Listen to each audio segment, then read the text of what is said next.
দোল পূর্ণিমার দিন বাড়িতে রাধা গোবিন্দর কাছে ভোগ দেওয়ার খুব ইচ্ছে ছিল। আর যেই কথা সেই কাজ, হঠাৎ বর্মশাইকে বলতেই বর্মশাই কিন্তু আমার ইচ্ছেটা পূরণ করে দিল।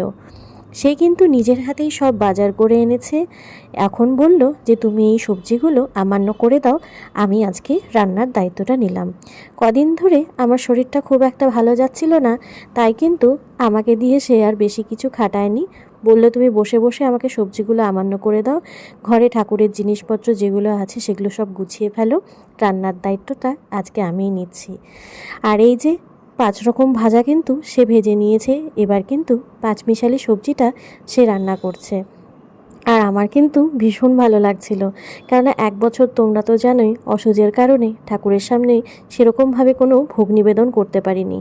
আর আজকের দিনটায় ভোগ নিবেদন করতে পেরে আমার কিন্তু খুবই ভালো লাগছিল। আর এই যে বর্মশাইয়ের কিন্তু মোটামুটি সব রান্নাই এখন কমপ্লিট, এই যে লুচিগুলো ভেজে নিলেই হবে। তো চলো ভোগে আজকে কি কি হয়েছে সেগুলো তোমাদের সঙ্গে শেয়ার করি।